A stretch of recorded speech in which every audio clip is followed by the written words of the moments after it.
మన పిల్లల పిల్లల తరం కూడా ప్రభు కొరకు సిద్ధపరిచే ఒక ఆత్మీయ తల్లిదండ్రులుగా దేవుని సన్నిధిలో మనం జీవించుదాం. లోకంలో ఓ టీచర్, ఆ టీచర్ కడుపున పుట్టిన కొడుకు టీచర్ అవ్వగలుగుతున్నాడు. తండ్రి డాక్టర్, ఆ డాక్టర్ కడుపున పుట్టిన కొడుకు డాక్టర్ అవ్వగలుగుతున్నాడు. ఆ తండ్రి ఎమ్మెల్యే, అనుమానమే లేదు. ఆ ఎమ్మెల్యే కడుపున పుట్టిన కొడుకు ఎమ్మెల్యే కాదు, మినిస్టర్ అవుతున్నాడు. నాన్న మినిస్టర్, ఆ మినిస్టర్ కడుపున పుట్టిన కొడుకు ముఖ్యమంత్రి అవుతున్నాడు. ఒక ఇంజనీర్ కొడుకు ఇంజనీర్ అవుతున్నాడు.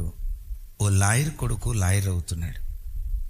ఇవన్నీ జరుగుతున్నప్పుడు ఓ భక్తిపరుడు కొడుకు ఖచ్చితంగా భక్తిపరుడు కావాలి. కానీ లోకంలో జరుగుతున్న బాధాకరమైన సంగతి, అలాగని మన పెంపకంలో లోపం అని నేను అనను, కానీ అఫ్కోర్స్ కొన్ని కుటుంబాల్లో లోపం ఉండొచ్చు. అయితే మిమ్మల్ని చూసి ఒకటి నేను చెప్పగలను, మీ పెంపకంలో లోపం అని నేను అనలేను, కానీ లోకపు ప్రభావం, బిడ్డలు బ్రతుకుతున్న సమాజం, లోకంలో వారి కళ్ళ ఎదుట జరుగుతున్న కార్యక్రమాలు, మీరు నేను మనం నేర్పుతున్న ఆ భక్తి సాతాను మింగేసేటట్లుగా లోకపు ప్రభావం బిడ్డల మీద పనిచేయటాన్ని బట్టి, అమ్మ రోజుకొచ్చి 4 గంటలు ప్రార్థన చేసేదైతే 4 గంటలు ప్రార్థన చేసే ఆ అమ్మ కడుపున పుట్టిన బిడ్డ 4 నిమిషాలు కూడా ప్రార్థన చేయలేని భక్తిహీనపు పిల్లలు ఈ కాలంలో తయారవుతున్నారు. ఆదివారం ఒక పండగ దినంగా తండ్రి ఇచ్చితే, జీవితంలో ఏనాడు ఆదివారపు ఆరాధన పోగొట్టుకోకుండా నా దేవుని మందిరానికి వెళ్ళాలి, నా దేవుని సన్నిధిలో కుటుంబంగా కనపడాలని ఒక తండ్రి తాపత్రయపడితే, అలాంటి భక్తి కలిగిన తండ్రి కడుపున పుట్టిన కొడుకు ఏ క్రిస్మస్కో, ఏ ఈస్టర్ సండేకో, ఏ గుడ్ ఫ్రైడేకో, ఏ జనవరి 1కో, ఎప్పుడో తరచుగా ఒకసారి మందిరానికి వచ్చే వ్యక్తిగా, రే రారా మందిరానికని కనీసం ఆ పండగ దినాల్లో కూడా అంటే, నువ్వు పద మమ్మే, నువ్వు పద డాడీ, నేను వస్తానులే అని దేవుని మందిరాన్ని ఎంత పిచ్చిగా ప్రేమించే భక్తి కలిగిన ఆ తల్లిదండ్రుల కడుపున దేవుని మందిరానికి పెడముఖం పెట్టుకునే భక్తిహీనపు పిల్లలు పుట్టుకొస్తున్నారు. ఈ దినాల్లో ప్రపంచంలో ఉన్న మానవాళి ఎదుటున్న ఓ భయంకరమైన సవాల్ ఏంటో తెలుసా? పిల్లల్ని ఎలా పెంచాలి, రాబోయే తరాన్ని ప్రభు కొరకు ఎలా సిద్ధపరచాలి. నా చిన్నతనంలో దూరదర్శన్లో కార్యక్రమం వచ్చేది, కోళ్ల పెంపకం ఏదో అంటారు కదా, అదే కోళ్ల పెంపకపు ధారావాహిక కార్యక్రమానికి స్వాగతం సుస్వాగతం. గొర్రెల పెంపకం, పందుల పెంపకపు కార్యక్రమానికి స్వాగతం సుస్వాగతం అని చిన్నప్పుడు చదివేవాళ్ళం కదా. రాబోయే కాలాలలో టీవీలో ఏం వస్తుందో తెలుసా? పిల్లల్ని ఎలా పెంచాలి, ధారావాహిక కార్యక్రమానికి స్వాగతం సుస్వాగతం కూడా. అలాంటి దినాలు గడ్డు దినాలు. నీ పిల్లల తరాన్ని నీ ప్రభువుకు అందించాలి. నీ పిల్లల తరం ఆ నమ్మకమైన దేవుని ఆరాధించే నమ్మకమైన బిడ్డలుగా మన బిడ్డలు పెరగాలి. ఈ సవాలు పరిశుద్ధ గ్రంథమైన బైబిల్లో భక్తుడైన దావీదు స్వీకరించి, తన తర్వాత తన పిల్లలు రాబోవు తరాల వారు కూడా జీవము కలిగిన దేవుణ్ణి ఆరాధించేటట్లుగా ఆ భక్తుడు ఎలా పెంచాడో. ఈరోజు మెసేజ్ టైటిల్ చూసి ఉంటారు కదా, మీ పిల్లలకు ఏబిసిడీలు చక్కగా నేర్పుతున్నారా అంటే మీరేమంటారు తెలుసా? ఏబిసిడీలు ఎప్పుడో దాటిపోయారన్నా. A+B² A² అక్కడ దాకపోయారన్నా. sin 30 cos 30 tan 45 అక్కడ దాకపోయారన్నా.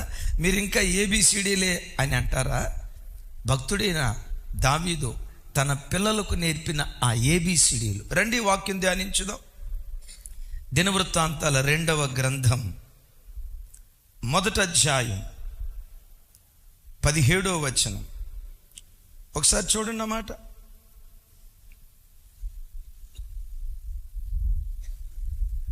అందరూ నాతో కలిసి, ఆ రాత్రి యందు దేవుడు సొలొమోనునకు ప్రత్యక్షమై, నేను నీకు ఏమి ఇయ్యగోరుదువో దానిని అడుగుమని సెలవీయగా, రైట్, మహారాజు అయిన దావీదు చనిపోయాడు. పిన్న వయసులో సొలొమోను రాజ్యానికి ఎక్కాడు. గిబియాలో ఉన్న ఇత్తడి బలిపీఠం దగ్గర ఆ పిన్న వయసులో ఉన్న సొలొమోను దేవుని సన్నిధిలో మోకరించి ప్రార్థిస్తున్నాడు. మా నాన్న ఎక్కడా, నేనెక్కడా? మా నాన్న అనుభవాలు ఎక్కడా, నా అనుభవాలు ఎక్కడా? నేను పసికోనయ్యా, వయసు లేదయ్యా, ఈ రాజ్యాన్ని పరిపాలన చేయటానికి నాకు జ్ఞానం సరిపోదయ్యా, ఈ నీ ప్రజలను పరిపాలన చేయనట్లుగా నాకు జ్ఞానాన్ని దయచేయవా అని బలిపీఠం దగ్గర ప్రార్థన చేస్తే, విచిత్రం ఏంటో తెలుసా? అతని ప్రార్థన దేవుడు ఆలకించి ఆ రాత్రి దేవుడు సొలొమోనుకు ప్రత్యక్షమయ్యాడు. ఆమేన్. ఆయన ప్రార్థన చేస్తూ ఉంటే ఆ ప్రార్థన దేవుడు ఆలకించి సాక్షాత్తు దేవుడే సొలొమోను దగ్గరకు వచ్చి, ఈ మాట చూడండి, సాక్షాత్తు దేవుడే సొలొమోను దగ్గరకు వచ్చి, సొలొమోనా, నీకేం కావాలో కోరుకో, నీకేమి ఇవ్వాలని ఆశపడుతున్నావు అడుగు, నీవు అడిగింది నేను ఇస్తానని దేవుడు సొలొమోనుతో ముఖాముఖిగా మాట్లాడినట్లుగా లేఖనాల్లో చూస్తున్నాం. ఓసారి నా వైపు చూడండి. సొలొమోను ప్రార్థన చేస్తే దేవుడు ప్రత్యక్షమయ్యాడంటే ఎంత గొప్ప ప్రార్థనాపరుడై ఉంటాడు.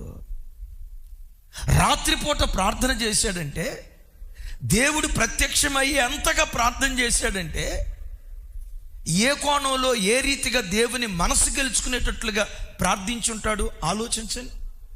నాకు ఇక్కడ ఆశ్చర్యాన్ని గొలిపే మాట ఏంటో తెలుసా? సొలొమోను ఇప్పుడు రాజు అయినప్పుడు 30 సంవత్సరాల వయసులో ఉన్నవాడు కాదు, 40 సంవత్సరాల వయసులో ఉన్నవాడు కాదు. సొలొమోను రాజు అయ్యేటప్పటికీ యోధా మత గ్రంథాలు చెప్పే మాట ఏంటో తెలుసా? 12 సంవత్సరాల వయసు కలిగిన వాడట. ఏ వయసు? కొంచెం గట్టిగా, ఏ వయసు చెప్పండి. యోధా చరిత్రకారుడు యూసిఫస్ అనే ఒక చరిత్రకారుడు ఈ మాటను ఏకీభవిస్తూ, సొలొమోను రాజు అయ్యేటప్పటికీ అతని వయసు 12 సంవత్సరాలు. యోధా మత గ్రంథాలు కూడా చెప్పే మాట, సొలొమోను రాజు అయ్యేటప్పటికి 12 సంవత్సరాలు. నేనంట 12 సంవత్సరాలోడికి మోకరించి ప్రార్థన చేసే అనుభవమా? దేవుడు ప్రత్యక్షమయ్యేంతగా ప్రార్థన చేసే స్థాయా? అతడు ప్రార్థన చేస్తే దేవుడు ప్రత్యక్షం అవటమా? ఏమంటే 12 సంవత్సరాల వయసు అంటే గోలిగాయలు ఆడుకునే వయసు కదండి. నా వైపు చూడాలా? బెల్లం కూడా ఆడుకునే వయసు కదండి. అనండి. అదే దాగుడు మూతలు ఆడుకునే వయసు కదండి. అసలు దేవుడు ప్రార్థన చేస్తే దేవుడు ప్రత్యక్షం అవటం, ఇంత స్థాయికి సొలొమోను 12 సంవత్సరాల వయసులో వచ్చాడా? అఫ్కోర్స్ ఒక 5-6 సంవత్సరాలు అటు ఇటు అవ్వచ్చు. కొంతమంది చరిత్రకారులు 18 సంవత్సరాలు అంటారు ఈ ప్రార్థన చేసేటప్పటికి, కొంతమంది 20 సంవత్సరాలు. అప్పటికి మందిరం కట్టబడలా. 12 సంవత్సరాల వయసులో ఈ చిన్న బిడ్డ ఇంత ప్రార్థన ఎలా చేయగలిగాడు? కొంతమంది తల్లిదండ్రుల పిల్లలు వానికి 30 సంవత్సరాల వయసు వచ్చిన, రే చిన్న ప్రార్థన చేయరా అన్నాం అనుకోండి, నాకు రాదంటానికి అదేమన్నా లెక్కలా? అదేమన్నా ఇంగ్లీషా? అది ఆత్మీయ అనుభవం కదా. అరే 30 సంవత్సరాల వయసు వచ్చిన, 25 సంవత్సరాల వయసు వచ్చిన దేవుని మనస్సు గెలుచుకునేటట్లుగా ఈ కాలంలో పిల్లలు ప్రార్థన చేయలేకపోతే 12 సంవత్సరాల వయసులో ఉన్న సొలొమోను దేవుడు ప్రత్యక్షమయ్యేంతగా ఎలా ప్రార్థన చేయగలిగాడు? మీరు నా వైపు ఎట్ట చూస్తున్నారంటే ఊరుకుంటున్నా. 12 సంవత్సరాల పిల్లోడు ప్రార్థన చేస్తాడా? అది దేవుడు ప్రత్యక్షమయ్యేటట్లుగా. టీనేజర్. మీకు ఒక వీడియో చూపిస్తా. ఒక చిన్న పిల్లోడు లిఫ్ట్లో ఇరుక్కున్నాడు. ఆ లిఫ్ట్లో ఇరుక్కొని ఏమని ప్రార్థన చేస్తాడో తెలుసా? లార్డ్ జీసస్, నేను లిఫ్ట్లో ఇరుక్కుపోయానయ్యా, నాకు భయంగా ఉంది, నాకు భయంగా ఉంది, ఎట్లాగైనా నువ్వు సహాయం పంపించి ఈ లిఫ్ట్ డోర్లు ఓపెన్ చేయవా, నేను బయటికి వెళ్ళేటట్లుగా సహాయం చేయవా, యేసు నామములో అడుగుచున్నాను తండ్రి అనండి. అటు చూడండి.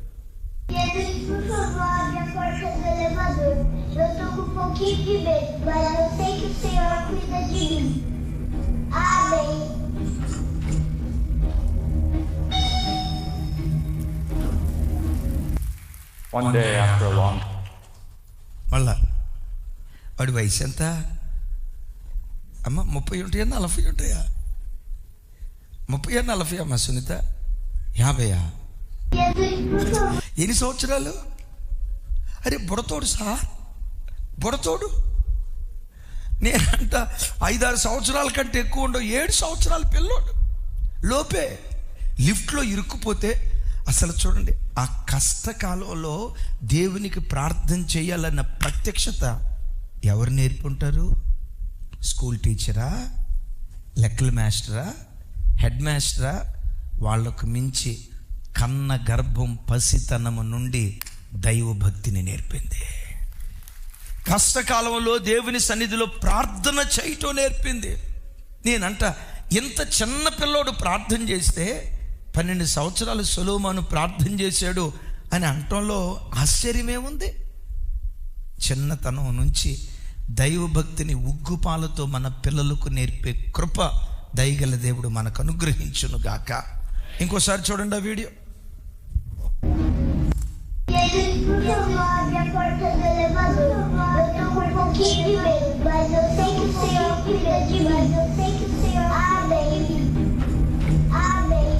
ఆమేన్.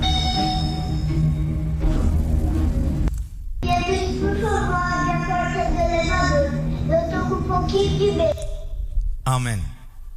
మనం కూడా అందాం. ఎంతాడు అంటారు కదా, పెట్ట కొంచెం కోతగాను.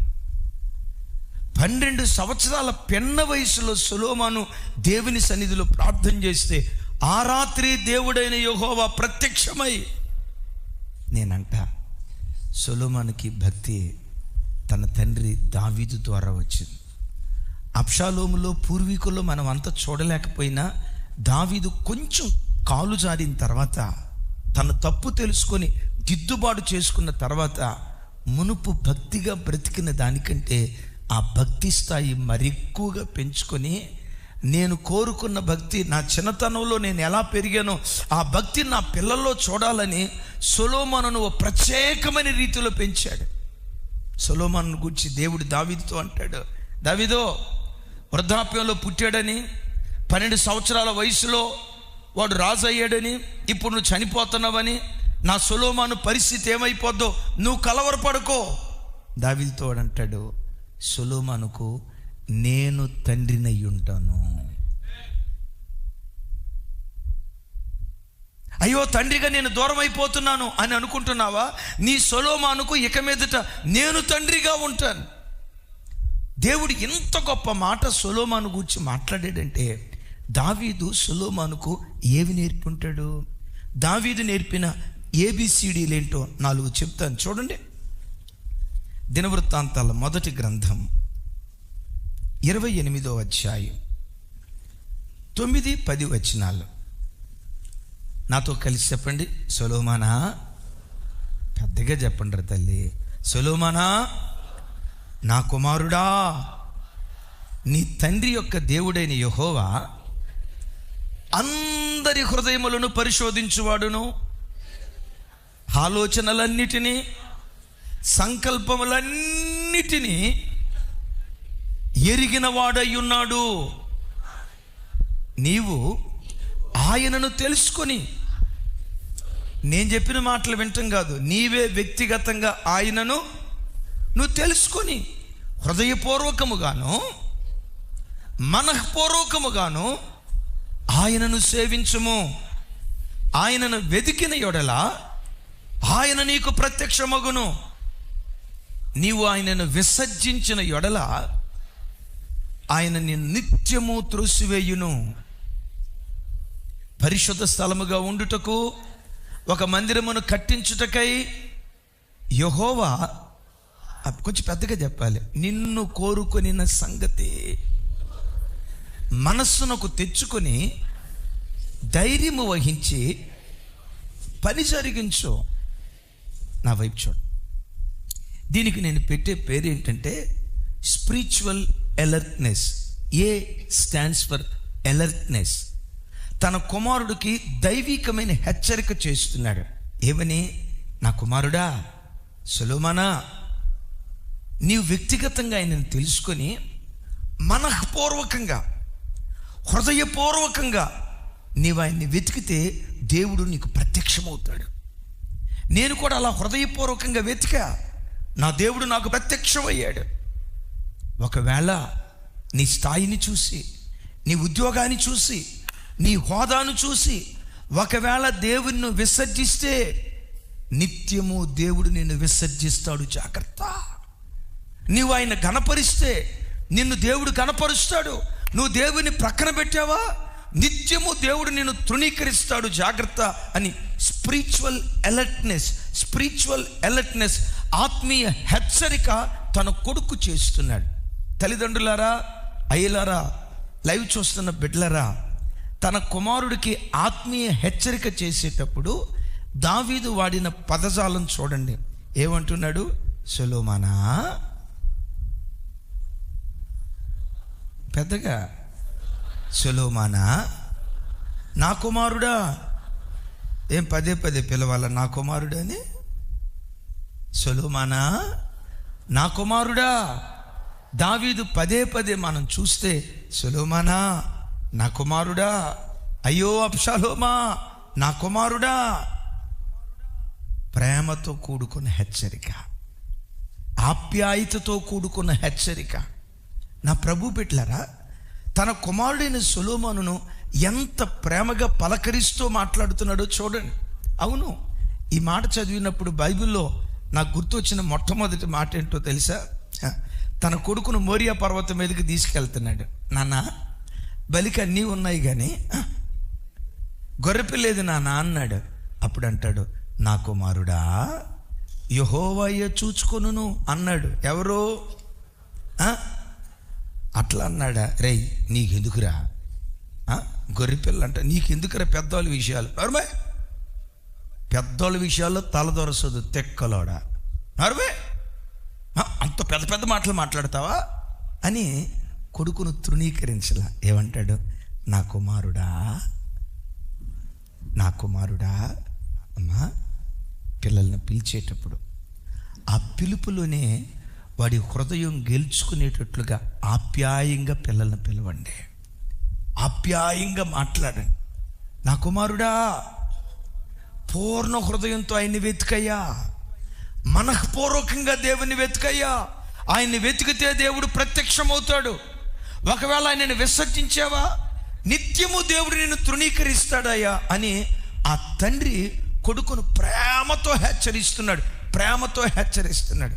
కొంతమంది తల్లిదండ్రులు ఆ చెప్పే విధానం ఎట్టుంటుందో తెలుసా? కూర్చో, ఏనో నా మాట వినకపోతే నువ్వు శాపగ్రస్తుడు అవుతావు, దరిద్రుడా, శాపగ్రస్తుడు అయిపోతావురా, నా మాట వినకపోబట్టారు ఇట్లా నువ్వు నాశనం అయిపోయింది అని ఆ చెప్పే విధానం ఎట్టుంటుందో తెలుసా? పెట కొట్టినట్లుగా చెప్తా ఉంటే వాడు లోపటి నుంచి ఏమనుకుంటాడు తెలుసా? ఇప్పుడు దాకా చెయ్యాలని ఫిక్స్ కాల, ఇప్పటిదాకా తాగాలని ఫిక్స్ కాల. ఇప్పుడు నువ్వు అన్నావు కదా, డెఫినెట్గా ఇప్పుడు ఫిక్స్ అయిపోతా, ఏం చేసుకుంటావో చేసుకో అని అనడో లోపట అనుకుంటాడు. ఆ చెప్పే విధానం చూడండి. నా కుమారుడా, నా కుమారుడా. బిడ్డలారా, ఎవరిని పలకరించినా, ఎవరితో మాట్లాడినా ఆ ప్రేమతో కూడుకున్న పిలుపుంటే ఆ పిలుపే ప్రజలకు మైమరుపుగా దేవుడు మారుస్తాడు. ఆ ప్రేమతో పిలిచిన తర్వాత హెచ్చరించు. నువ్వు ఎంత హెచ్చరించినా సాత్వికంగా వాళ్ళు అంగీకరించడానికి దయగల దేవుడు కృప చూపించును కాక. పెద్దగా చెప్దాం ఆమేన్. నేనంట, నా కుమారుడా, ఆయనను తృణీకరించకయ్యా. ఆయనను కనుక నువ్వు తృణీకరిస్తే దేవుడు నిన్ను తృణీకరించడం ప్రారంభిస్తాడు, నిత్యము నిన్ను తృణీకరిస్తాడు. ఈ మాట చెప్పేటప్పుడు దావీదు ఏడ్చుంటాడు. ఎందుకు ఏడ్చాడో చెప్పమంటారా? నాన్న, నేను నా బ్రతుకులో దేవునికి మందిరం కట్టాలనుకున్నా. ఈ మహా గొప్ప మందిరం కట్టడానికి అదిగో ఆ బంగారం, ఈ వెండి, ఇదంతా సిద్ధపరుచుకొని ఇక రేపో మాపో కడదాం అనుకునే లోపు, దావీదా, నువ్వు కట్టడానికి వీల్లేదు. నీ చేతులు రక్తాన్ని ఒలికించిన చేతులు, ఇలాంటి చేతులతో నువ్వు మందిరం కడితే నేను అంగీకరించను. ఆ మాటలో ఉన్న అర్థం ఏంటో తెలుసా? నేను చేసిన చిన్న పాపం, నేను చేసిన చిన్న తప్పు గొప్ప పని చేయకుండా నాకు ఆటంకంగా ఉందయ్యా. నేను చేసిన పొరపాటు, నా దేవుని కొరకు గొప్ప కార్యం చేయకుండా నా పాపం నాకు ఆటంకంగా మిగిలిపోయిందయ్యా. నా పాపం గొప్ప కార్యాలు చేయకుండా నన్ను ఆటంకపరిచినట్లుగా నీ పాపం గొప్ప కార్యాలు చేయకుండా నిన్ను ఆటంకపరచకుండా ఉండునట్లు బాబు ఏ తప్పులో పడకయ్యా, ఏ పొరపాటులో పడకయ్యా అని తన పూర్వపు చరిత్రలో నుంచి బిడ్డకు ఒక హెచ్చరికతో కూడుకున్న పాఠాన్ని నేర్పుతున్నాడు. అమ్మా, నా వైపు చూడండి. దేవుని మందిరం కట్టడం గొప్ప కార్యమా కాదా? నోరు తెరిచి చెప్పండి. వినపడలా? దేవుని మందిరాన్ని కట్టడం గొప్ప కార్యమా కాదా? రాజుగా ఉండటం గొప్ప కార్యం అందామా? నా వైపు చూడాలి. రాజుగా ఉండటం గొప్ప కార్యం అందామా? మహోన్నతుడైన దేవునికి మందిరం కొట్టడం గొప్ప కార్యం అందామా? నేనంట రాజులు ఎవరైనా అవుతారు, మహోన్నతుడైన దేవునికి మందిరాన్ని కట్టే ఆ గొప్ప కార్యం దావీదుకు దూరం అవటానికి కారణం దావీదు పాపం. తమ్ముడు, చెల్లి, నీ జీవితంలో నీ ద్వారా దేవుడు జరిగించాలనుకున్న గొప్ప కార్యాలు నీ చిన్న చిన్న పాపాల ద్వారా నీకు దూరం అయిపోతాయి. ఒక తండ్రిగా మిమ్మల్ని హెచ్చరిస్తున్నా. మీ పట్ల దేవుడు ఏం చేయాలనుకున్నాడో, మీ ద్వారా దేవుడు ఏం జరిగించాలనుకున్నాడో, నిన్ను నిలవబెట్టి నీ ద్వారా ఏ కార్యాలు దేవుడు చేయాలని దేవుడు ఆశపడ్డాడో అలాంటి గొప్ప కార్యాలు నీ చిన్న చిన్న పొరపాట్ల ద్వారా, నీ చిన్న చిన్న బలహీనతల ద్వారా, నీ చిన్న చిన్న అవిధేయతల ద్వారా ఆ గొప్ప కార్యాలకు నువ్వు దూరం అయిపోతావు. వాక్యం అంటుంది కదా, చిన్న నిప్పు ఓ పెద్ద అడవిని తగలబెట్టినట్లు, చిన్న చుక్కాని వాడంతటిని తిప్పివేసినట్లుగా, చిన్న చిన్న చెదపురుగులు మహావృక్షాన్ని కుప్పలాగా కూల్చినట్లుగా నీ మీద దేవునికి ఉన్న గొప్ప ప్రణాళికలు నీ చిన్న చిన్న బలహీనతలే దూరం చేస్తాయి అన్న సంగతి గ్రహించి ఏ బలహీనతకు చోటు ఇవ్వకుండా నిన్ను నీవు జాగ్రత్తగా కాపాడుకుందువుగాక. ఆ తండ్రి ఏమంటాడు? చెప్పాలి. నా కుమారుడా సొలొమోనా అనండి ఒకసారి, ఇంకోసారి. బిడ్డలారా, నా వైపు చూడండి. ఎంత కష్టపడ్డా పిల్లలతో టైం గడపండి. భార్యతో, కుమార్తెలతో, కొడుకులతో, కుటుంబీకులతో టైం గడపండి. కూర్చోబెట్టండి. వారానికి ఒక రోజు, వారంలో ఒక 2 రోజులు దేవుడు మీ జీవితంలో చేసిన కార్యాలు చెప్తూ, దేవునిలో ఎలా బ్రతకాలో చెప్తూ, వాళ్ళ క్షేమాలు, మేలు, కీడులు వీటన్నిటిని విచారిస్తూ పిల్లలతో రోజుకొచ్చి కొద్దిసేపు అయినా టైం గడపండి. కొంతమంది పిచ్చి తల్లిదండ్రులు ఏమనుకుంటారో తెలుసా?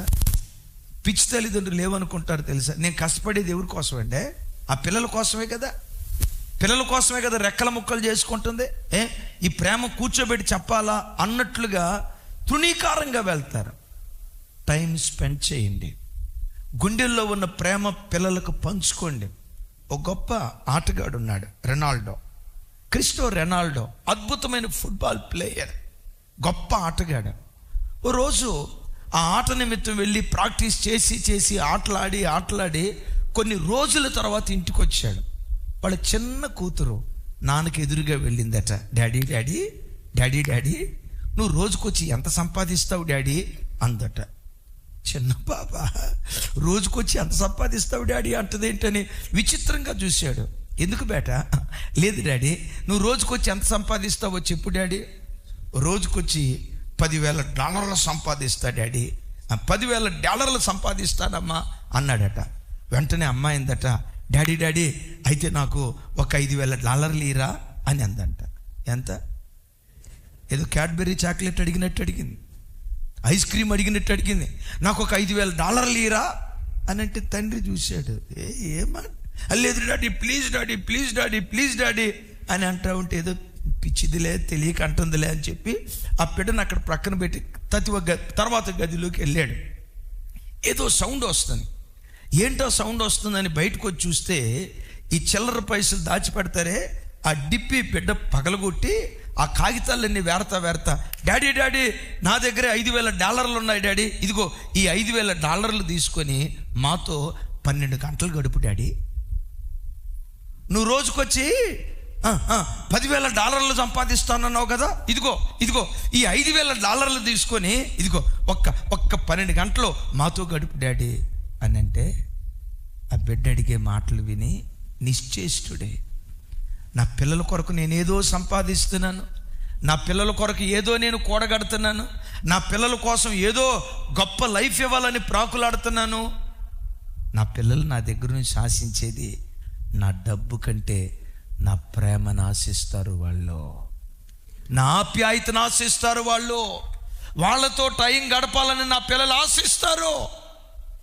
అమ్మా, కుటుంబీకులతో పిల్లలతో దావీదు సొలొమోనుతో మాట్లాడినట్లుగా ప్రేమతో కూడుకున్న హెచ్చరిక పిల్లలకి ఎప్పుడు కూర్చోబెట్టి ఆ హెచ్చరికపు మాటలు ప్రేమతో నేర్పేవారిగా ఉందుముగాక. చప్పలు కొడుతూ స్తోత్రాలు చెప్దాం. నంబర్ 1. నంబర్ 2 చూడండి, 28వ అధ్యాయం 10వ వచనం. 28వ అధ్యాయం 10వ వచనం చూడండి.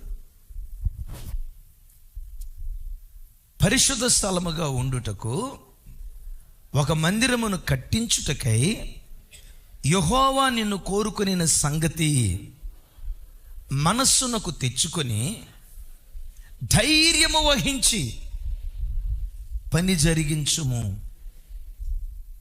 B stands for braveness, spiritual braveness.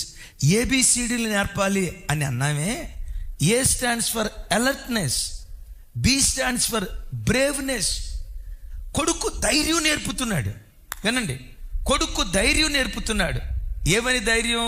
రే నాన్న, నీకేం బాధరా, నీ లైఫే సిల్వర్ ఏమంటారు, అదే గోల్డెన్ స్పూనా సిల్వర్ స్పూనా, నీ పుట్టుకే బంగారంతో పుట్టావురా, నీకేం బాధరా.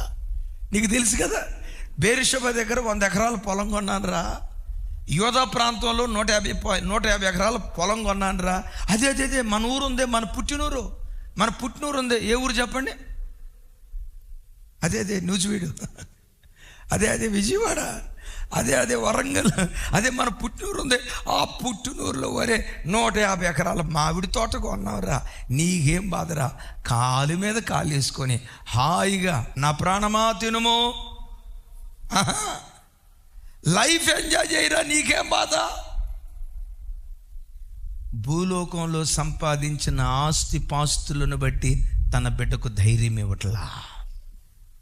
ఒరేయ్ నేను రాసునురా, చూసావా? ఒరేయ్ నేను రాసునురా, నా కడుపున పుట్టినందుకు నువ్వు కూడా ఏదో అన్నాడు సార్, నువ్వు కూడా రాజు అయ్యావురా, రాజకిరీటం నీ తల మీద, ఈ రాజరికాన్ని చూసి ధైర్యంగా బ్రతకరా అని లోక సంబంధమైన వాటితో కొడుకు ధైర్యం ఇవ్వటానికి దావీదు ప్రయత్నం చేయట్లా.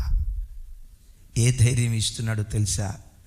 మందిరం నేను కట్టాలనుకున్నా, కానీ నన్ను కోరుకోలేదురా, నీవు కట్టాలని దేవుడు కోరుకున్నాడు. దేవుడు నిన్ను కోరుకున్న సంగతి మనస్సునకు తెచ్చుకొని ధైర్యము వహించి పని జరిగించు.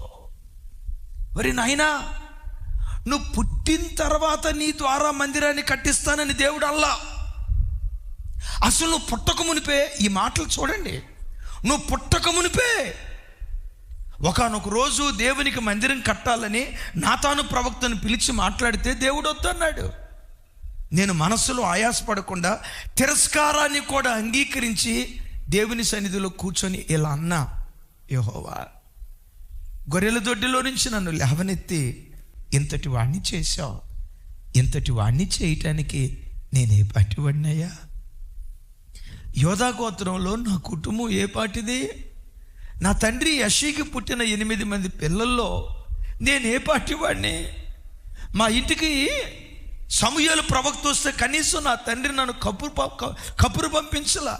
నా పరిస్థితి ఎలాంటిది అంటే పురుగు వంటి వాడిని. నేను నరుడను కాదు, ప్రజల చేత తృణీకరించబడిన వాడిని. ఇలాంటి స్థితిలో ఉన్న నన్ను ఎంతగా హెచ్చించావా? సరే, నా ద్వారా కట్టించిన అంటున్నావు కదా, మీ చిత్తమే అని నేను అన్నప్పుడు నా దేవుడు అన్నాడు, నీ నడుములో నుండి ఒకరిని పుట్టిస్తా, నీ కుటుంబంలో నుండి ఒకరిని పుట్టిస్తా.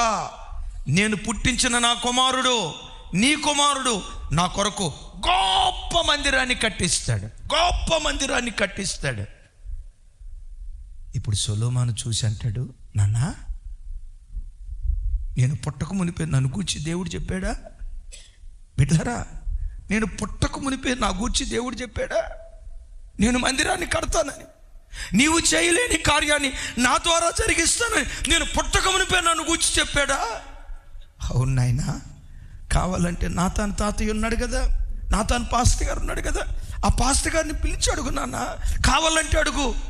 ఏమో నాతాన్ని పిలిచి ఉంటాడు, అయ్యగారు నేను పుట్టక మునిపే నేను దేవునికి మందిరాన్ని కడతానని దేవుడు మీతో చెప్పాడా?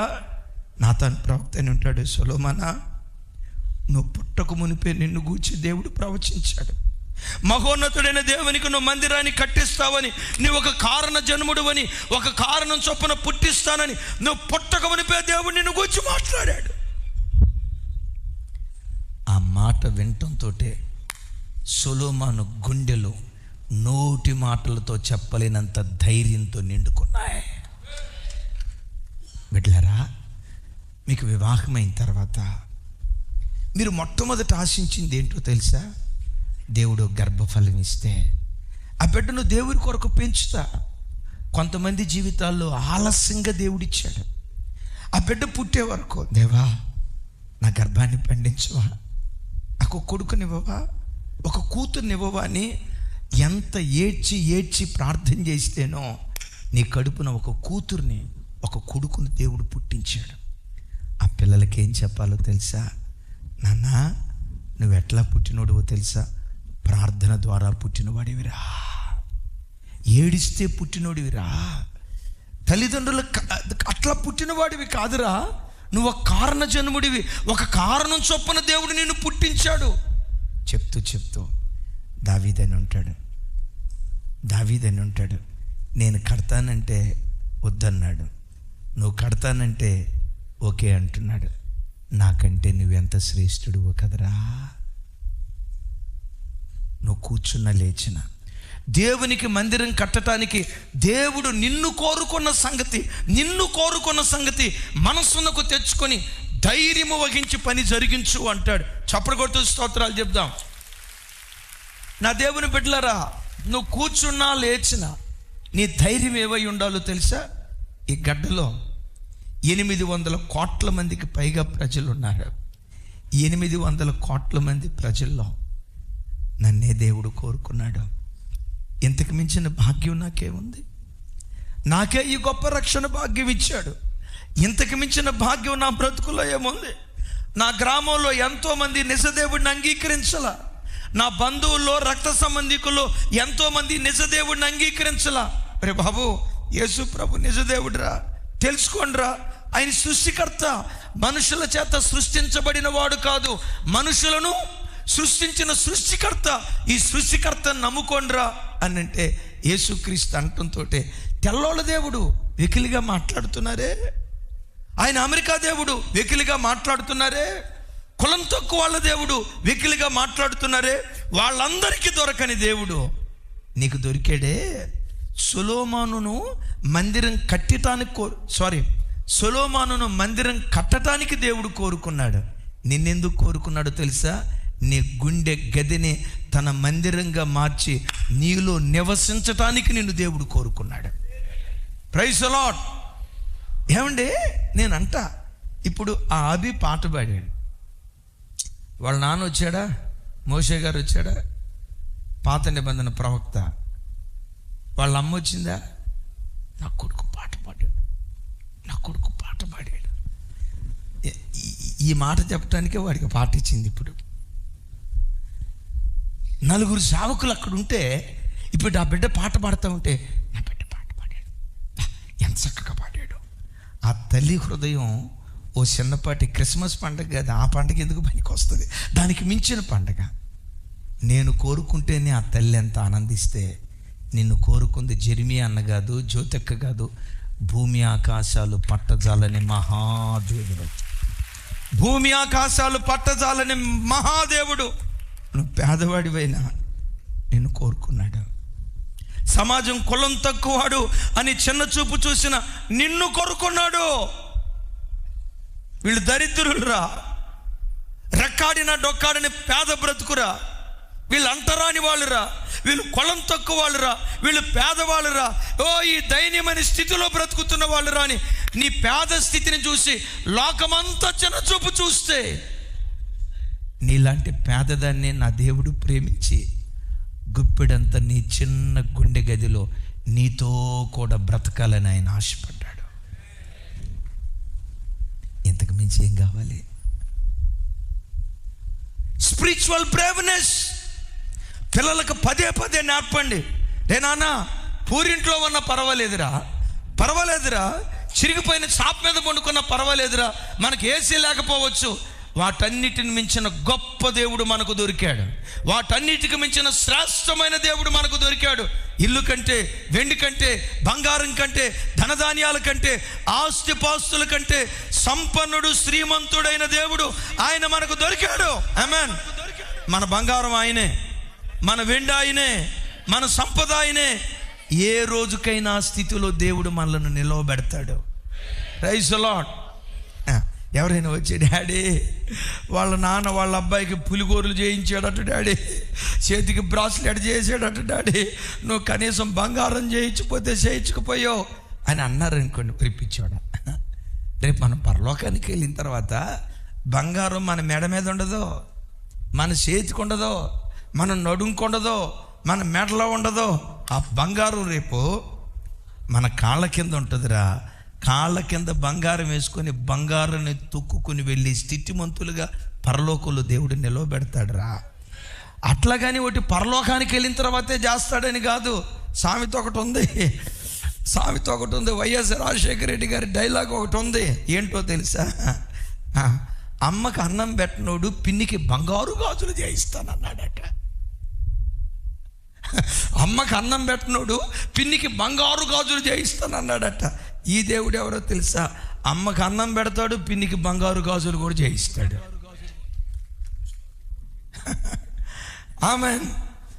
ఇంకొక సామెత, మన ఊర్లో ఒక సామెత ఉంది, ఉట్టికి ఎగరనోడు స్వర్గానికి ఎగురుతాడట. ఈ దేవుడు ఉట్టికి ఎగరనిస్తాడు, స్వర్గానికి ఎగరనిస్తాడు. ఆయన ఇహలోకానికి చాలిన దేవుడు, పరలోకానికి చాలిన దేవుడు. హల్లెలూయా. నీ బిడ్డలకు నీవు ఇవ్వాల్సిన ధైర్యం దేవుడు.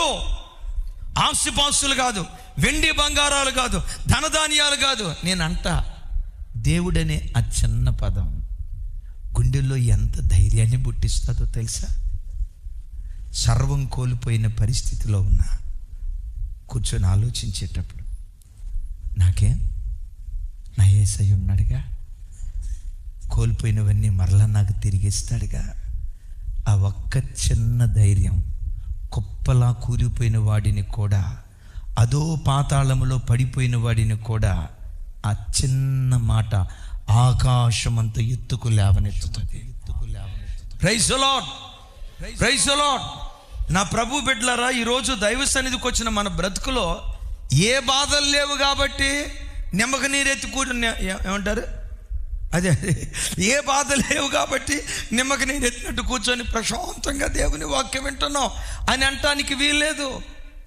ఒక్కొక్క గుండెలో ఒక్కొక్క విషాద గాథ, ఒక్కొక్క గుండెల్లో ఒక మానని గాయం, ఒక్కొక్క హృదయంలో నోటి మాటలతో చెప్పుకోలేని ఆవేదన ఉంది.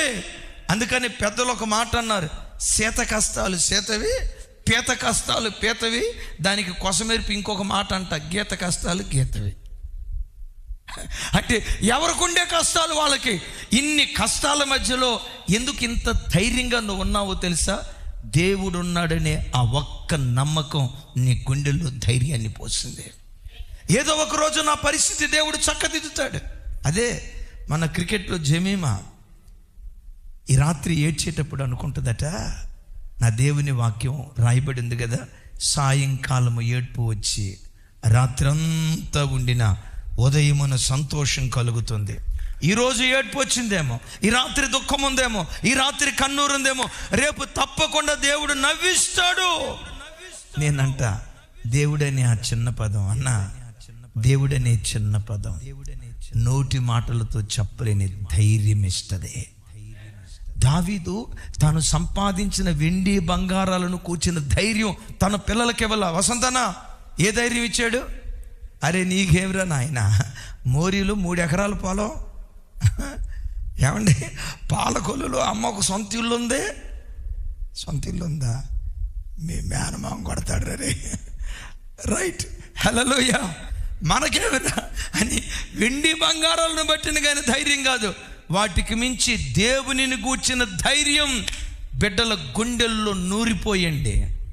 ఈ గుండెల్లో ఆ ధైర్యం నూరిపోస్తే మన పిల్లలు ఆత్మహత్య చేసుకుంటారా? కష్టం వచ్చినప్పుడు, కరువు వచ్చినప్పుడు, బాధ కలిగినప్పుడు, వేదన కలిగినప్పుడు చూడండి ఆ మాట, చూడండి ఆ మాట, చూడండి ఆ మాట, చూడండి ఆ మాట, చూడండి ఆ మాట. That really hit me, and you know when you drop, you have a lot of doubts because I always want to contribute to the team, but that day I couldn't do much sitting out. And then when you come back in, it's a lot more pressure than everything that was happening in the past month. But sometimes all you need to do is just hang in there and things fall into place. So I think so I'm very grateful for the people who believed in me when I couldn't, and were there for me and understood me, because I couldn't do this on my own. I'm grateful to Jesus because just His presence and reading the Bible just encouraged me by tough times. And the Bible says that weeping endures for a night, but joy comes in the morning. And today joy came, but I'm still weeping. సాయంకాలము ఏడ్పు వచ్చి రాత్రంతా ఉండిన ఉదయమున సంతోషం కలుగుతుంది. ఆ మాట నాకు ధైర్యం ఇచ్చింది. ఈరోజు నా హృదయాన్ని సంతోషంతో నింపాడు. సో దేన్ని గూర్చిన ధైర్యం బిడ్డల గుండెల్లో నూరిపోయాలి? దేవునిని గూర్చిన ధైర్యం. సొలొమోనా నన్ను కోరుకోలేదురా, నిన్ను కోరుకున్నాడు. ఈ సంగతి మనస్సునకు తెచ్చుకొని ధైర్యము వహించి పని జరిగించు అన్నాడు. ఏబిసిడీలు పిల్లలకి నేర్పాలన్నాం కదా. A stands for alertness, B stands for braveness, C stands for, చూడండి చదివించిన తర్వాత. రైట్, దినవృత్తాంతాల మొదటి గ్రంథం 28వ అధ్యాయం, వాస్తవంగా 10వ వచనం నుంచి ఉంటాయి. అయితే 19వ వచనానికి, చివరి వచనానికి రాచిన 19వ వచనం నాతో కలిసి, ఇవన్నీ అప్పగించి, కొంచెం పెద్దగా చెప్పాలి, ఇవన్నీ అప్పగించి యెహోవా హస్తము నా మీదకు వచ్చి ఈ మచ్చుల పని అంతయో వ్రాతమూలముగా నాకు నేర్పించెను అని సొలొమోనుతో చెప్పాను. చప్పలు కొడితే యేసయ్యకు స్తోత్రాలు చెప్దాం. ఈ మాట చదివినప్పుడు ఒళ్ళు గగ్గురు పొడుస్తుంది. దావీదు మందిరం కట్ల చేతులతో, కానీ మనసులో ఆల్రెడీ మందిరాన్ని కట్టేశాడు. దావీదు ఆ మందిరం ఎలా ఉంటుందో కళ్ళతో చూడలా, కానీ అద్భుతం తెలుసా, కట్టబోయే మందిరం ఎలా ఉంటుందో ఆత్మలో చూశాడు. మందిరం వెడల్పు ఎలా ఉంటుంది, నా వైపు చూడాలి. మందిరం వెడల్పు ఎలా ఉంటుంది, మందిరం పొడవు ఎలా ఉంటుంది, మందిరంలో అడుగుపెట్టేటప్పుడు ఇత్తడి బలిపీఠం ఏ సైజులో ఉంటుంది, గంగాళం ఏ రీతిగా ఉంటుంది, ధూపవేదిక ఏ రీతిగా ఉంటుంది, సముఖపు రొట్టెల బల్ల ఏ రీతిగా ఉంటుంది, దీపవృక్షం ఏ రీతిగా ఉంటుంది, ఏ రీతిగా ఉంటుంది, ఎంత ఎత్తు ఉంటుంది, కట్టక మునిపే నిర్మించక మునిపే, శరీర సంబంధమైన మందిరాన్ని కళ్ళతో చూడక మునిపే ఆత్మలో ముందుగానే చూశాడు. ఎట్లా చూశాడు? దావీదు ప్రార్థన చేసేటప్పుడట దేవుని హస్తం వచ్చి ఆ మందిరపు డ్రాయింగ్ గీసిందట. గుండెలు గగ్గురు పొడుస్తాయి, నా వైపు చూడాలి. దేవుని మందిరపు డిజైన్, ఆ డిజైన్. నన్ను మందిరం కట్టొద్దన్నావు కదయ్యా, సరే నా కొడుకు చేత మందిరం కట్టిస్తానన్నావుగా, ఆ మందిరానికి నేనేం సిద్ధపరచాలి? దావీదో, మందిరం కట్టలేదని బాధపడుకో, కానీ విచిత్రం ఏంటో తెలుసా? అన్ని వస్తువులు నువ్వే సిద్ధపరుస్తావు. బలిపేట నువ్వే తయారు చేపిస్తావు, గంగాళం నువ్వే తయారు చేపిస్తావు, ధూపవేదిక ఇవన్నీ నువ్వే తయారు చేపిస్తావు. ఆ పై వచనాలు వాటన్నిటినీ తయారు చేసి అప్పగించాడట. తయారు చేసి అప్పగించాడంటే నేనంట, ఇదిగో ఇది ఎలా ఉండాలి అని దావీదికి ఎట్లా తెలిసింది? టాపీ మేస్త్రి దగ్గరికి వెళ్ళాడు అనుకున్నారా? ఇంజనీర్ దగ్గరికి వెళ్ళాడు అనుకున్నారా? కార్పెంటర్ దగ్గరికి వెళ్ళాడు అనుకున్నారా? ఏ కార్పెంటర్ దగ్గరికి వెళ్ళా. ఈ ఇంజనీర్లంతటికి మించి జగత్ నిర్మాణకుడు దేవుడే వ్రాతపూర్వకంగా వీటన్నిటిని దావీదుకు బయలుపరిచాడు. ఎట్లాగో చెప్తా.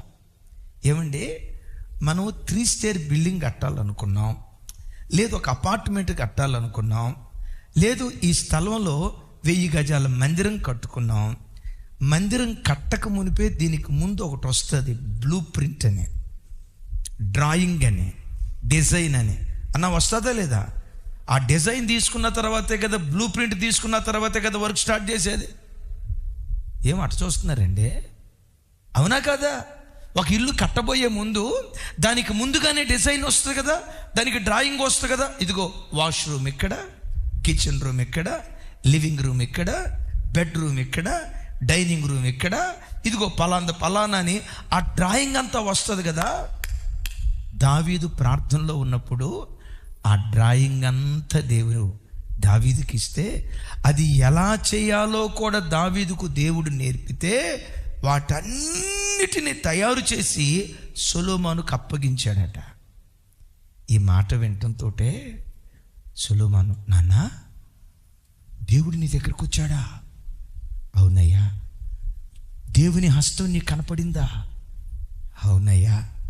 దేవుని హస్తం ఇవన్నీ నేర్పిందా? అవునయ్యా. డాడీ, నువ్వు అబద్ధం ఆడకుండా చెప్పు, నిజంగా దేవుడు నీ దగ్గరకు వచ్చాడా?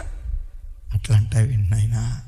ఇదిగో దీన్ని తయారు చేసేనే. ఎట్లా తయారు చేసాను అనుకున్నావు? ఏ ఇంజనీర్ అయినా దీన్ని డ్రాయింగ్ ఇచ్చాడా? ఏ ఇంజనీర్ అయినా దీన్ని డిజైన్ నేర్పాడా? లేదే. మరి ఎలా చేయగలిగాను అనుకున్నావు? వ్రాతపూర్వకంగా ఇవన్నీ దేవుడే నాకు నేర్పాడు. దేవునితో తనకున్న ఆత్మీయ బంధాన్ని తన కొడుకుతో చెప్తున్నాడు. చప్పలు కొడుతూ స్తోత్రాలు చెప్దాం.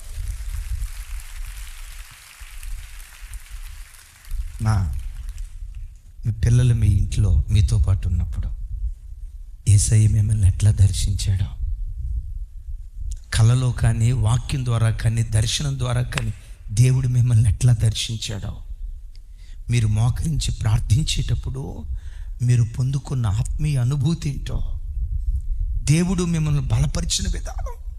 కొన్ని సందర్భాల్లో గడిచిన కాలంలో నీకెదురైన కష్టాల మధ్యలో ఈ బతుకొద్దురా, చచ్చిపోతే పోయిద్దిరా అని ఎన్నోసార్లు అనుకుంటూ ఉన్న దినాలలో దేవుడు నిన్ను ఎలా ఆదరించాడు. పెంట కుప్పల మీద నుంచి దేవుడు నిన్ను ఎలా పైకెత్తాడు.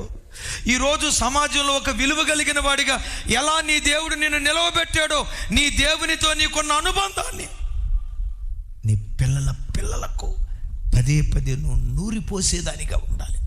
చప్పలు కొడుతూ స్తోత్రాలు చెప్దా. పదే నీ పిల్లలకు నూరిపోస్తూ ఉండాలి.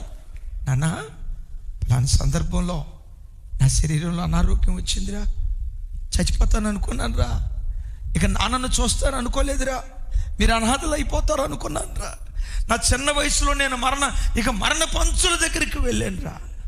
అలాంటి దశలో అన్నోళ్ళు వచ్చి ప్రార్థన చేశారు, మందిరానికి వచ్చే బిడ్డలు ప్రార్థన చేశారు. ఆ మరణ పడక మీద అల్లాడేటప్పుడు దేవుని అద్భుత హస్తం నన్ను తాకి మరణములో నుండి జీవానికి దేవుడు నన్ను దాటించాడు. పలుమార్లు మరణ పంచుల దాకా వెళ్ళా.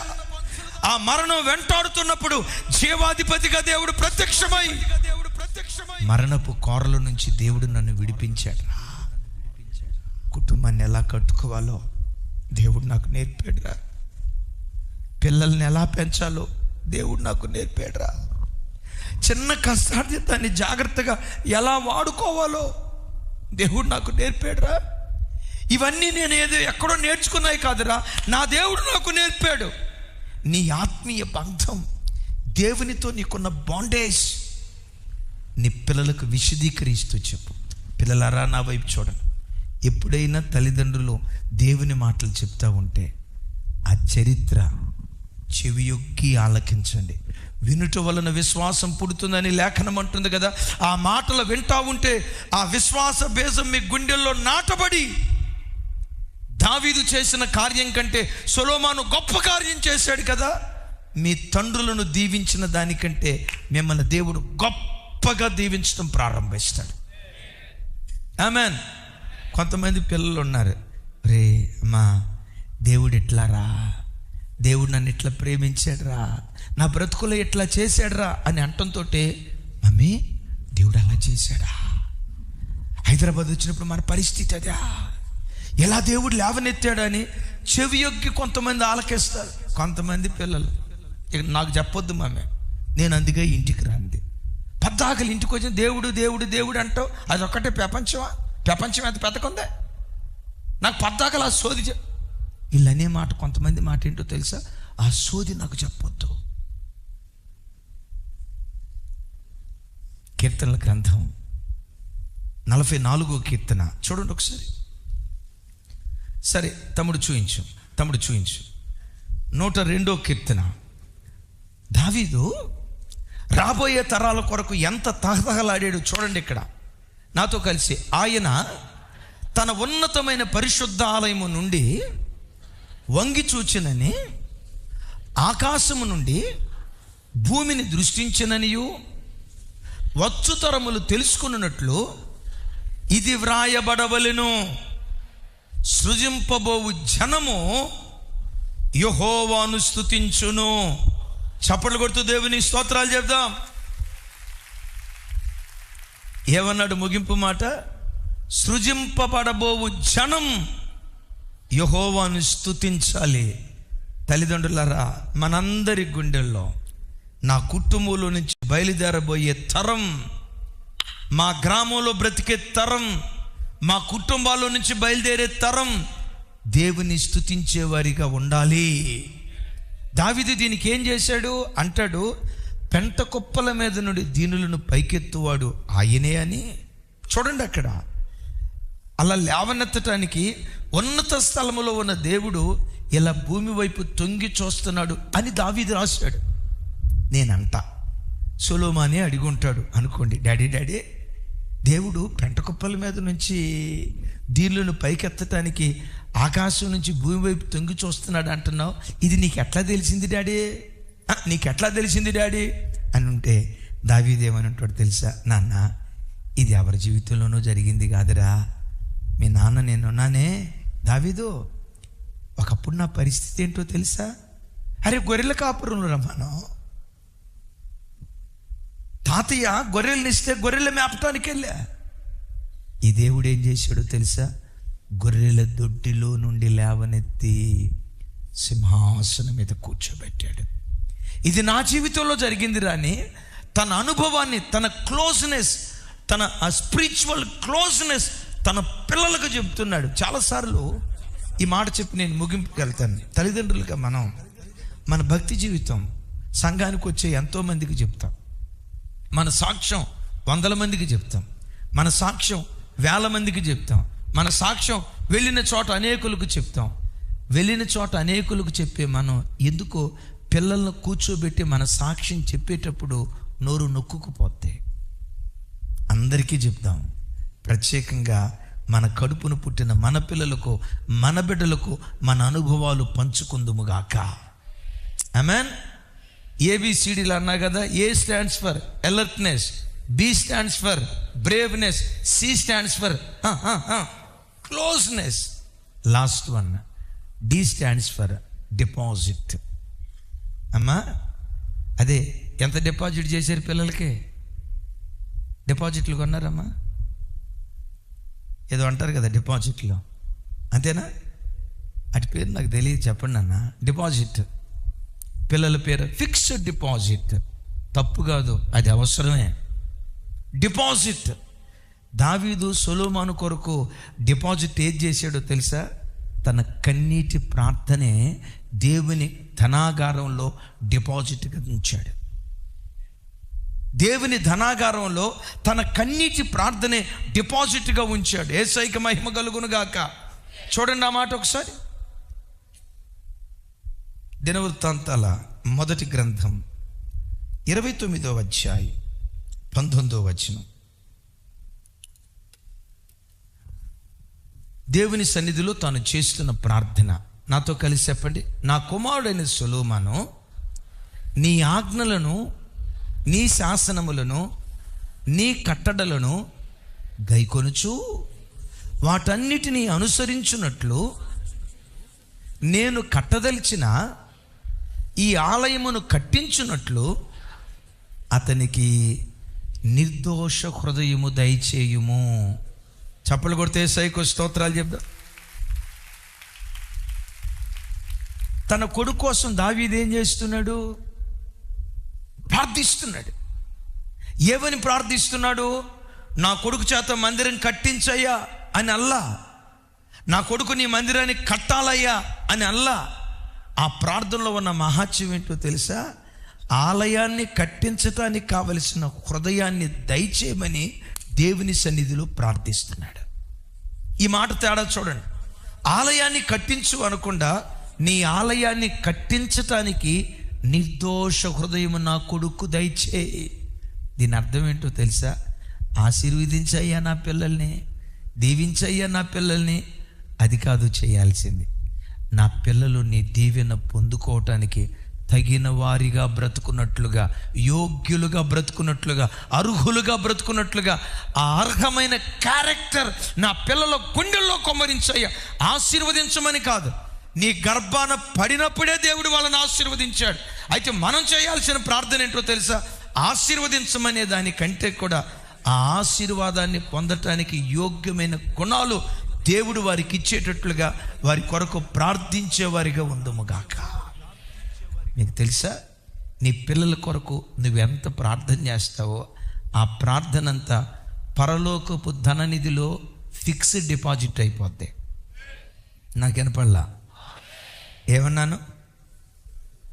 నాకు వినపడలా? ఏమైపోద్ది? ఫిక్స్డ్ డిపాజిట్ అయిపోద్ది. అర్ధగంటే పిల్లల కొరకు ప్రార్థన చేసావనుకో, కొంతే డిపాజిట్ చేసినట్టు. గంట ప్రార్థన చేస్తే గంట డిపాజిట్ అయిపోద్ది. రోజుకొచ్చి 3 గంటలు ప్రార్థన చేస్తే నువ్వు ఎంతసేపు దేవుని దగ్గర గడుపుతావో, నువ్వు కారుస్తున్న ప్రతి కన్నీటి చుక్క నీ పిల్లల విషయమై పరలోకపు ధనాగారంలో అవి ఫిక్స్డ్ డిపాజిట్గా మార్చబట్టానికి దేవుడు కృప చూపిస్తాడు. నేనంట 100 కోట్లు సంపాదించావు, 100 కోట్లు. ఆమెన్. దీని గట్టిగానే చెప్తారులే. 100 కోట్లు సంపాదించావు. నేనంట ఆ 100 కోట్లు 1 తరం 2 తరాలతో అయిపోద్ది. 1 తరం 2 తరాలతో అయిపోద్ది. నీ పిల్లల కోసం రోజుకొచ్చి, బైబిల్లో యోబులాగా రోజుకొచ్చి ఒక్కొక్క బిడ్డ కోసం 1 గంట సేపు ప్రార్థన చేస్తే తరతరాల దీవెన నీ పిల్లల తల మీద కొమ్మరించే తండ్రిగా నువ్వు నిలవబడతావు. నువ్వు కార్చే కన్నీరు ఫిక్స్డ్ డిపాజిట్ అయిపోద్ది. నువ్వు ఏడ్చే ఏడ్పు ఫిక్స్డ్ డిపాజిట్ అయిపోద్ది. దేవుని సన్నిధిలో నువ్వు ప్రలాపించే ప్రలాపం పిల్లలకు ఫిక్స్డ్ డిపాజిట్ అయిపోద్ది. అందుకని ఎక్కడైనా చూడండి, దేవుని చేతిలో బలంగా వాడబడే ఏ సేవకుని కదిలించిన 90% చెప్పే మాట ఏంటో తెలుసా? మా అమ్మ నాన్నలు ప్రార్థన పరులయ్యా, వాళ్ళు కార్చిన కన్నీళ్ళే మమ్మలను దైవ సేవకులుగా మార్చాయి. వారు కార్చిన కన్నీటి ప్రార్థన బలమే ఈరోజు దేవుని చేతిలో మేము బలంగా వాడబట్ట. ఏ సేవకునైనా మీరు కదిలించండి, ఏ సేవకుని అంతరంగంలోకి వెళ్ళైనా తొంగి చూడండి. మా తల్లిదండ్రుల ప్రార్థన, అఫ్కోర్స్ సంఘ ప్రార్థన, మా తల్లిదండ్రుల ప్రార్థన ఈరోజు మమ్మల్ని ఇలా నిలవబెట్టింది అని ప్రతి చోట. ఎందుకు తెలుసా? వాళ్ళంత బలంగా వాడబట్టడానికి కారణం వాళ్ళ తల్లిదండ్రుల ప్రార్థన పిల్లల విషయమై పరలోకపు ధనాగారంలో ఫిక్స్డ్ డిపాజిట్ చేసుకున్నారు. ఎంత ఎక్కువ ఫిక్స్డ్ డిపాజిట్ చేస్తే అంత సుఖంగా బ్రతికే కృప దేవుడు అనుగ్రహిస్తాడు. అందుకనే ప్రతి తల్లి తండ్రి తాను కన్నీళ్లు కారుస్తూ దేవుని సన్నిధిలో ప్రార్థిస్తూ తన పిల్లలకు అంగలార్పు విద్య నేర్పేటువంటి వారిగా బ్రతకాలి. గట్టిగా చెప్దాం ఆమేన్. నువ్వు నేర్చుకున్నావు, మంచిది, నీతో ఆపకూడదు. అందుకనే ఇర్మియా గ్రంథంలో అంటాడు కదా, మరణము మన కిటికీలో కూర్చున్నది, వీధులలో పసిపిల్లలు లేకుండా, రాజమార్గంలో యవ్వనులు లేకుండా ఎవరిని మృంగుదామని మరణం కిటికీలు ఎక్కుతూ ఉన్నప్పుడు అయ్యో, అంగలార్చే స్త్రీలను కనుగొనండి, విలపించే స్త్రీలను కనుగొనండి, ప్రలాపించే స్త్రీలను కనుగొనండి. ఎందుకయ్యా? వాళ్ళు ప్రలాపిస్తే, వాళ్ళు కన్నీళ్లు కారిస్తే వారి కన్నీటి ప్రార్థన ద్వారా సాతాను కుటుంబాల్లో ప్రవేశించడు. మీరు అంగలార్చడం కాదు, ఆ రోధించే విద్య మీతో పాటు మీ పిల్లలకు నేర్పండి. చప్పలు కొట్టు స్తోత్రాలు చెప్దాం. ఏమన్నారు? ఆ కన్నీటి ప్రార్థన, ఆ అంగలార్పు విద్య మీ పిల్లలకు మీరు నేర్పండి. ముగింపు మాట నా వైపు చూడండి. ఒకసారి ఒక గొప్ప దైవజనులు ఇక్కడికి వచ్చి చెప్పారు, సైతానుగాడు ఎప్పుడు ముఖద్వారం గుండా రాడట, కిటికీ గుండా వస్తాడట. ముఖద్వారం గుండా రాడు. ఎందుకు ముఖద్వారం గుండా రాడు? ఆ ద్వారబంధం దగ్గర యేసుక్రీస్తు వారి రక్తం పోయబడింది. ఆమేన్. యేసుక్రీస్తు రక్తం పోయబడిన గుడారాలలో ముఖద్వారం గుండా వాడు రాలేడు. ఎందుకు? ఆ ముఖద్వారం దగ్గర యేసయ్య రక్తం ప్రోక్షించబడింది. ముఖద్వారం గుండా రాకుండా ఇటుకుండా వస్తాడట, కిటికీ గుండా వస్తాడు. కిటికీని ఇంగ్లీష్లో ఏమంటారు? విండోస్. ఏమండి, కంప్యూటర్, ల్యాప్టాప్ సిస్టమ్ అట్లా ఆన్ చేసామనుకోండి, సిస్టమ్ మీద ఏం కనపడిద్ది? విండోస్ అంటే ఏమనుకున్నారు? కిటికీ అనుకునేరు కాక ఆ కిటికీ అయిపోయింది. ఏ విండోసో తెలుసా?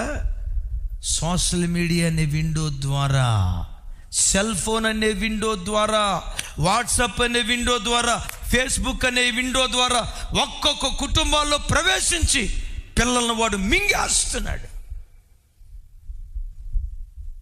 సెల్ ఫోన్ అనే విండో ద్వారా వాడు రాకుండా ఉండాలంటే ఏం చేయాలి? మరి విండోకి ఏం పూయాలి?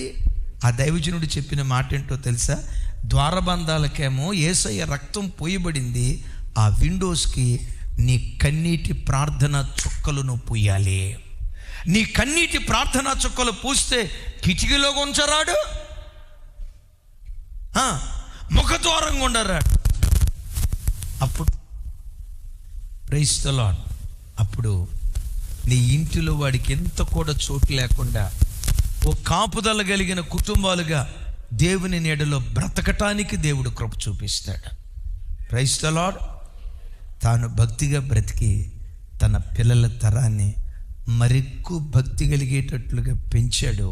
అందుకనే అదే దావీదు వంశావళిలో నుండి భక్తికి నిలువుటద్దం, నీతికి నిలువుటద్దం, పవిత్రతకు నిలువుటద్దం లోకరక్షకుడు యేసు క్రీస్తు వారు దావీదు వంశావళిలో నుంచి ఉద్భవించాడు. అలాంటి తరాలుగా మన పిల్లల తరాన్ని పెంచుదామా? అలాంటి తరాలుగా మన పిల్లలను పెంచి దేవునికి కానుకగా ఇద్దామా? అట్టి కృప దేవుడు మనకు దయచేయును గాక.